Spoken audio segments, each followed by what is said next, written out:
Rights of Man by Thomas Paine. Narrated by Arthur Morey.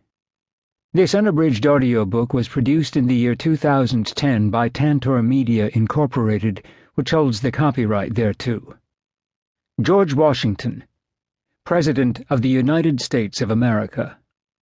Sir, I present you a small treatise in defense of those principles of freedom which your exemplary virtue hath so eminently contributed to establish, that the rights of man may become as universal as your benevolence can wish, and that you may enjoy the happiness of seeing the new world regenerate the old, is the prayer of, Sir, your much obliged and obedient humble servant, Thomas Paine.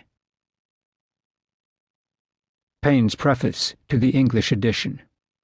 From the part Mr. Burke took in the American Revolution, it was natural that I should consider him a friend to mankind, and as our acquaintance commenced on that ground, it would have been more agreeable to me to have had cause to continue in that opinion than to change it.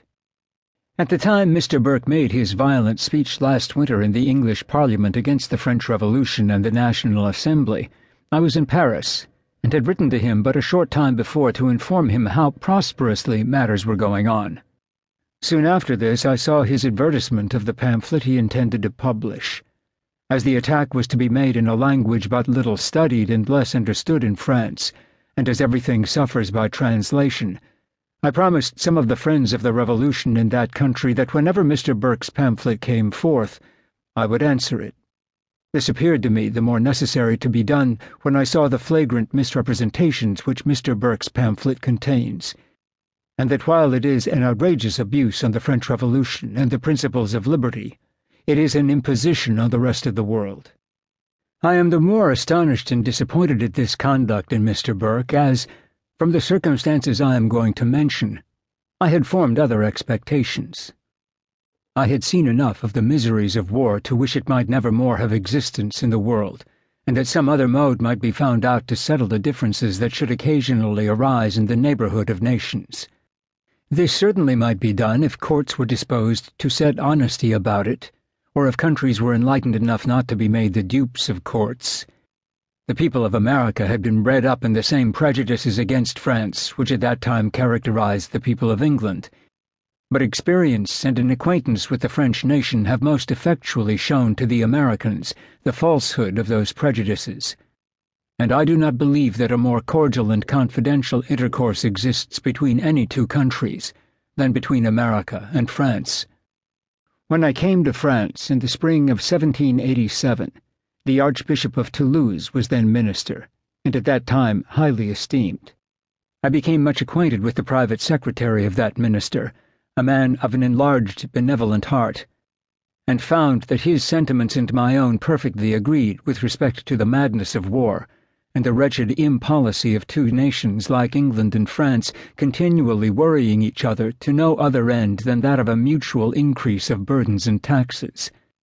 That I might be assured I had not misunderstood him, nor he me, I put the substance of our opinions into writing and sent it to him, subjoining a request that if I should see among the people of England any disposition to cultivate a better understanding between the two nations than had hitherto prevailed, how far I might be authorized to say that the same disposition prevailed on the part of France.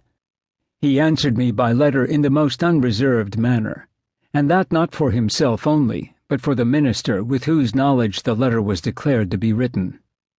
I put this letter into the hands of Mr. Burke almost 3 years ago, and left it with him, where it still remains, hoping and at the same time naturally expecting from the opinion I had conceived of him that he would find some opportunity of making good use of it, for the purpose of removing those errors and prejudices which two neighboring nations, from the want of knowing each other, had entertained to the injury of both.